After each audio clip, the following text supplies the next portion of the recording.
Hello, I am Mry For the last 20 years, I have been a vintage and antique collectibles reseller on eBay.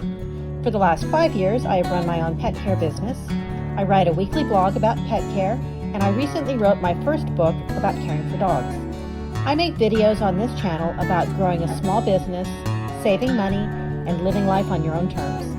If this sounds like something you would enjoy, stick around. I hope you enjoy what I created for you. In today's video, I'm going to share how to choose the right business mail address for your small business. I want to help you avoid a huge mistake that I made. I made a big mistake when I established my first small business, Mry C Pet Care. I did not choose the right business mail address when I started. Instead, I used my home address when submitting information to the state, city, and banks to establish the business. I want to help you choose the best business mail address for your small business and avoid making this mistake. Don't use your home address.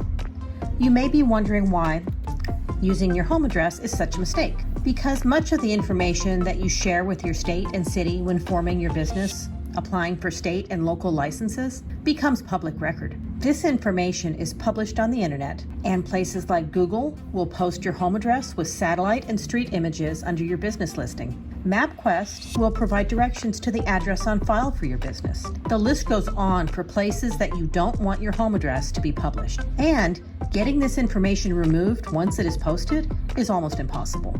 Ask me how I know. Like most things I have learned about starting and growing a small business, I seem to do something dumb before learning that it's dumb. Using my home address was one of those lessons I learned the hard way. So, what business address options do you have? The physical address of your brick and mortar business. This is the choice for all of you with a business in a location that is not your home, that customers may visit. If you work remotely, this won't apply to you. The next choice would be post office boxes, which used to be a good route. However, many state and cities in the U.S. will reject your applications for licenses and business entity applications if you list a United States Postal Service post office box, because on the application they require a physical address. Another option is UPS store mailboxes. These used to work when the post office boxes no longer work, but now they don't work anymore in many places because the government has tracked these addresses and knows that they are not physical addresses. A new option, well, maybe not new, it's new to me, but I'm sure it's been around for a while, is your attorney's office address. Some attorneys that complete the paperwork for your business entity offer this as an additional service for a fee. Another option that you have is digital mailbox businesses. These businesses provide a physical street address for an affordable monthly fee. However, the fees can add up if you get a lot of mail. They charge every time a piece of mail is received for scanning. There is another charge if you want the mail opened and scanned. You can see your mail from anywhere that has an internet connection, which is a great thing. They can forward mail to whatever location you need, or they can shred the mail for you. They can combine mail to reduce costs.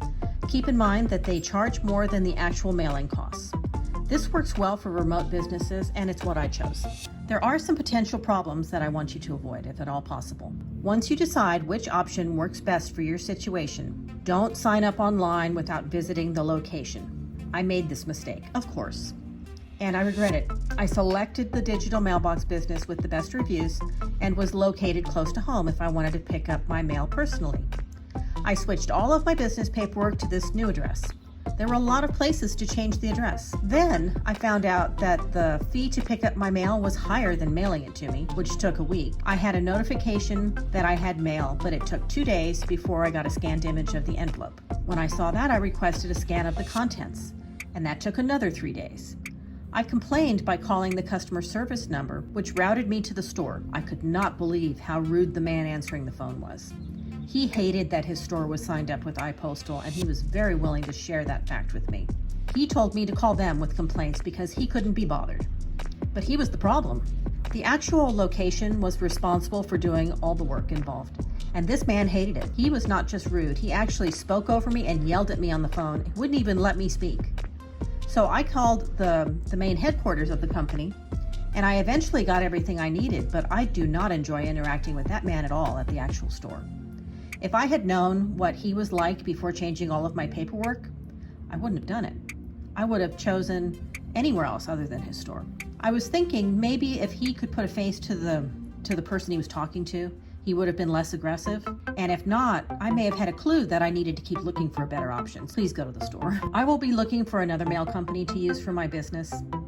I dread the process of changing all my state, city, and banking information again. For now, it is on the back burner. I never call the store for any problems anymore. I communicate only through email, and that seems to work better. In fact, I think that before I change everything over to a new location, I may test it out with mail that I send myself to measure how long they take to scan and mail everything, and I will definitely visit in person before selecting a new address. Now, there is some good news. I was recently the victim of mail theft. Using my personal address to speed up receiving a debit card and new checks on my business banking account was a bad idea. If I had been more patient and used the business address instead, my debit card, PIN notification, and checks would not have been stolen. These locations are more secure than many personal mailboxes. Of course, theft could still occur, but they would have to work a lot harder to steal the mail than at home. And more good news is that MapQuest and Google no longer have my home photos and address listed on their web pages.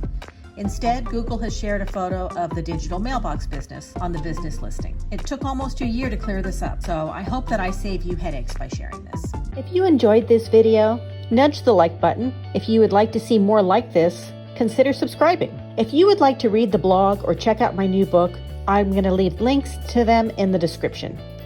Thank you for watching. Bye till next time.